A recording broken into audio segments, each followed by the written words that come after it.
God, what have I done? I love The Legend of Zelda. My favorite in the series is only my third favorite game of all time, but yet still, this is somehow my favorite game franchise as a whole. And one of the things that it gets pretty much unanimous praise for is its incredible bosses. However, there are a few that just outright piss me off to no end, and I know I'm gonna get a ton of hate for this, but I'm about to count down the 10 I think are the absolute worst in the franchise.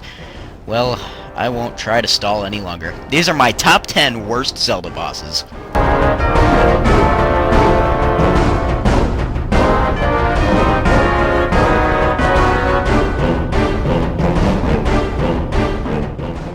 Something you'll notice throughout the first few entries on this list is that some of these bosses only get on here because they're what I like to call worst by default.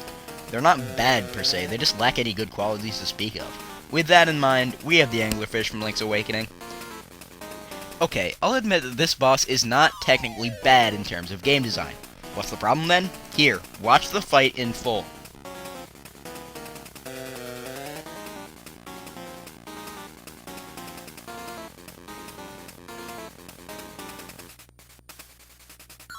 That's it. It's so freaking easy.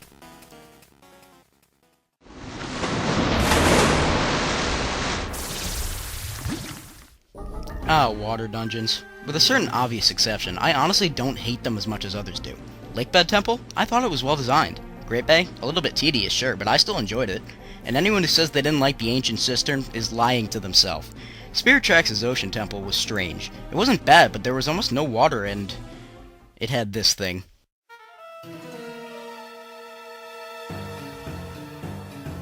Okay, look at this.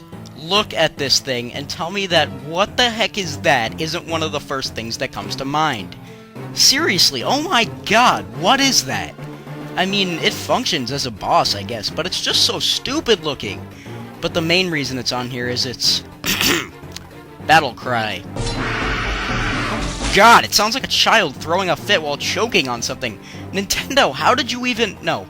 Why did you even record a sound file like that?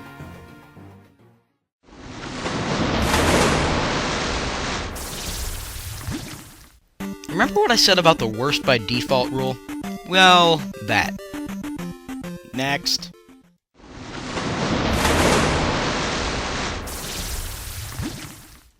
I won't go over my thoughts on Skyward Sword in depth right now, but I'll just say this. I do very much like this game. However, just because I enjoy Skyward Sword as a game doesn't mean I can ignore its problems, and I do get frustrated with them from time to time. One of the most common complaints I hear about it is a reuse of a certain boss, and now you know exactly where I'm going with this.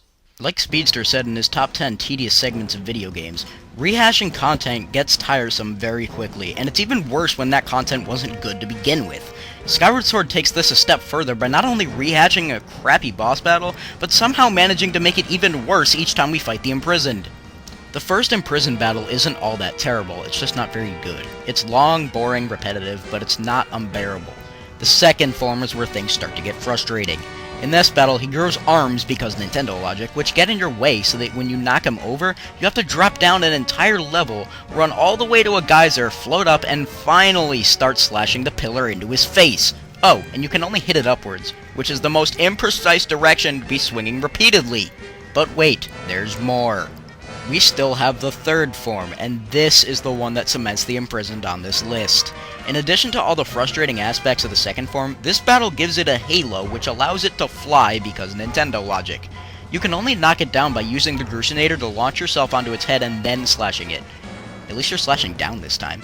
And that's not even the worst part. After you take out some of the Imprisoned's toes, which explode because Nintendo logic, every step it takes will send out this massive shockwave that makes it nearly impossible to take out the remaining toes without taking damage. I hate this boss.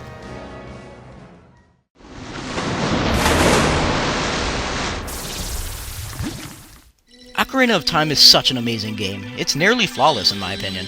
Note that I said nearly. After the agony that was the Water Temple, I was praying for the boss at the end to be worth it. I mean, the Dark Link battle was pretty awesome, but that was A, a mini-boss, and B, the only enjoyable part of the dungeon. And when I finally reached the boss room, well, I was more than disappointed. Okay, so maybe disappointed is the wrong word to use, because I didn't exactly have high hopes in this temple anyway, but Morpha has far worse problems than just being a letdown. Not only is its design stupid, but the fight with Morpha is just outright flawed. The biggest flaw by far is balance. For the most part, Ocarina of Time is a very well-balanced game. Morpha, on the other hand, only has one attack, but it does 3 hearts of damage in a single hit. Once it happens, it triggers a frustratingly long attack animation that you cannot skip, adding insult to injury. But the worst thing about Morpha, by far, is the room layout. Not only are there spikes on the walls that will damage you if you get anywhere near them, and yes, that does count when Morpha throws you onto them, but if you can manage to lure the amoeba into a corner, you can hack away and kill it with so much ease that it's almost embarrassing. That's not just a nitpick, it's crappy game design.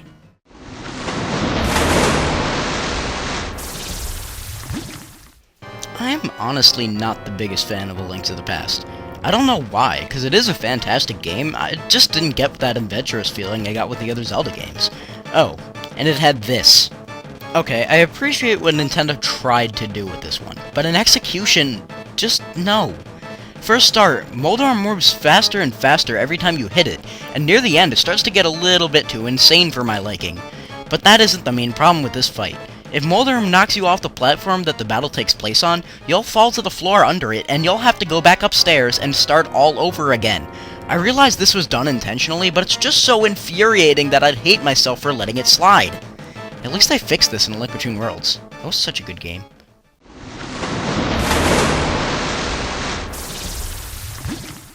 I liked Phantom Hourglass, I really did. It was nowhere near the best Zelda game, but I did enjoy it for the most part. However, I will admit that the bosses were not that great, and the worst of the bunch in my opinion just happens to be the very first one.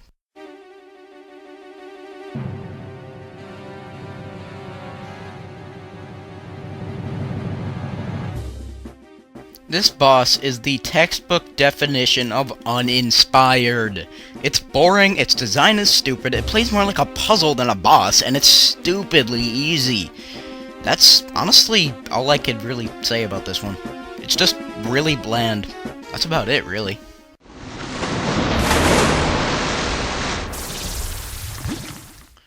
Oh man.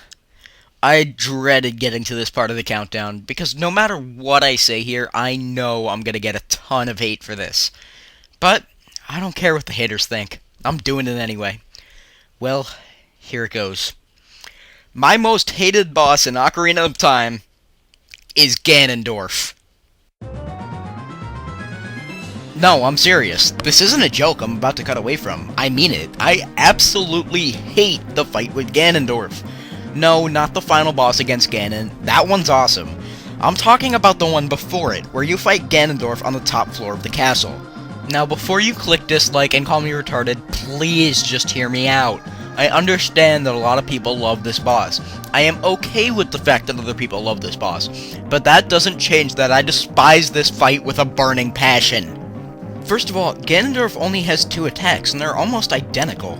One shoots a single magic ball, and the other shoots about 10, the latter of which can only be deflected by the spin attack.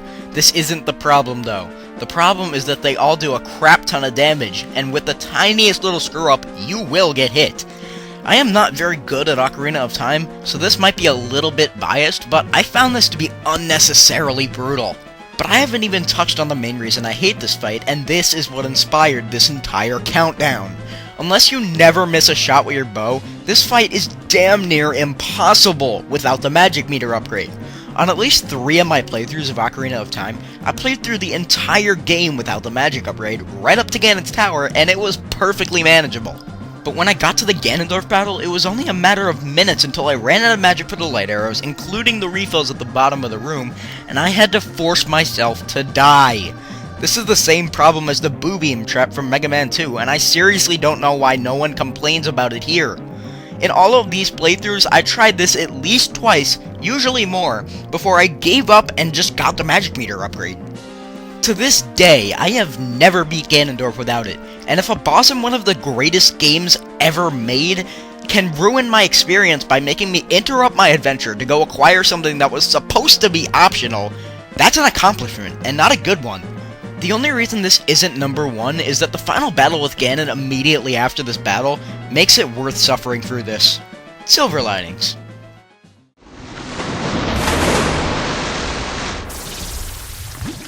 So, if you're still here after that flame war igniting rant, let's get right back into this. Girahim. I really had high hopes for a fight with Girahim as a first boss. I really did. But it was just so underwhelming. Girahim is without a doubt one of, if not the best antagonists in the entire Zelda series. He has a very entertaining personality, a cool design, and he's just an extremely memorable character. So when I realized I'd be fighting him in the first dungeon of the game, I was thinking, oh man, this is gonna be awesome! But it wasn't. All Girahim does is casually walk toward you. Even when he does attack, it's predictable and easy to dodge. But his attacks aren't why this fight sucks, it's yours. If you try to slash at Girahim right away, he'll grab your sword with his bare hand and not get hurt because of Nintendo logic, and the only way to get him off is to swing upward, which, as I said before, is extremely imprecise. So then, what are you supposed to do to damage Girahim? You're supposed to hold your sword in one direction to make him put his guard up, and then quickly slash in a different direction than the one he's guarding. Okay, I can appreciate what Nintendo tried to do here, but there are two major, and I mean major, problems with this. For one, how the hell were we supposed to know that? That's pretty freaking specific, and there is literally no indication that that's what you're supposed to do. And this really wouldn't be all that bad if it weren't for the second reason. It doesn't even work half the time! Unless you got lucky and managed to hit him on the first attempt, most people, myself included, would just give up and try something else when the controls didn't respond correctly the first time. This is honestly the only time I've ever been pissed off by motion controls, and it only happens during the fights with Girahim and the Imprisoned. If anything, I love the controls in Skyward Sword, but these bosses quickly remind me of why anyone else might disagree. And guess what? This boss battle gets reused in the Fire Sanctuary. Unlike the Imprisoned rematches, this fight is exactly the same. If you're going to rehash content, at least make it the parts we enjoyed. And once again, the only thing that keeps this from the top spot is a silver lining. There's a third fight with Girahim near the end of the game, and this one is amazing. And that makes beating him the first 2 times worth it. But just barely. So, what can be worse than these 9? Well, before I reveal my most hated boss in the Zelda series, let's recap. Number 10, the Anglerfish. Number 9, Screaming Children. Number 8, Horsehead. Number 7, Rehashing. Number 6, the Swimming Pool of Death. Number 5, Moldorm. Number 4, Uninspired. Number 3, Rage Debate. And number 2, Girahim.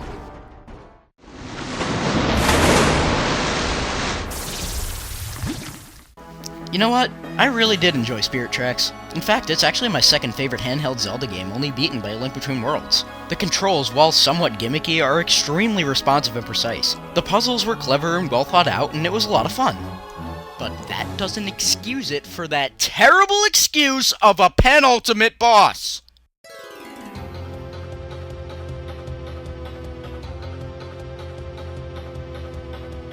Nintendo? What is this crap? Why did you make this? You could have completely eliminated this boss and nothing would have changed.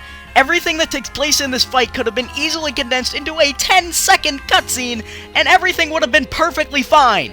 In addition to being completely unnecessary, the fight with Chancellor Cole is one of the most annoying bosses I have ever faced. It's not even that hard, it's just extremely irritating. It takes place on top of the Demon Train, the awesome boss fight right before this one. You can't even attack Cole at all. Instead, the idea is to guide Zelda to the front of the train so she can grab Malladus, who's in Zelda's body, and you can shoot him with a light arrow. But that's much easier said than done, because Cole follows you the entire time while summoning mice to attack you. Yes, you heard that right, mice. And guess what? Zelda's horrified of them, so she'll stop moving if they get anywhere near her. So you have to kill them all in order to move forward, and if one of the mice touches her, Cole will start controlling her, making her attack you. If this happens, you have to cut the strings connecting the two. But none of this would be that bad if it weren't for one fatal flaw. Neither Link or Zelda can move while you're drawing the path for Zelda to walk along. This is a massive problem because there is constantly something going on, whether it's the stupid mice or Zelda trying to kill you. This means you can barely get Zelda to move a few feet before you get interrupted with something else to worry about, stopping you from gaining any ground. I will admit this much. This fight is not difficult. Really, it's not. But it's so freaking tedious that it makes something as simple as walking forward a nuisance. If that's not annoying, I don't know what is. This has been the Plant Commander, and that stupid horned midget can go die in a fire!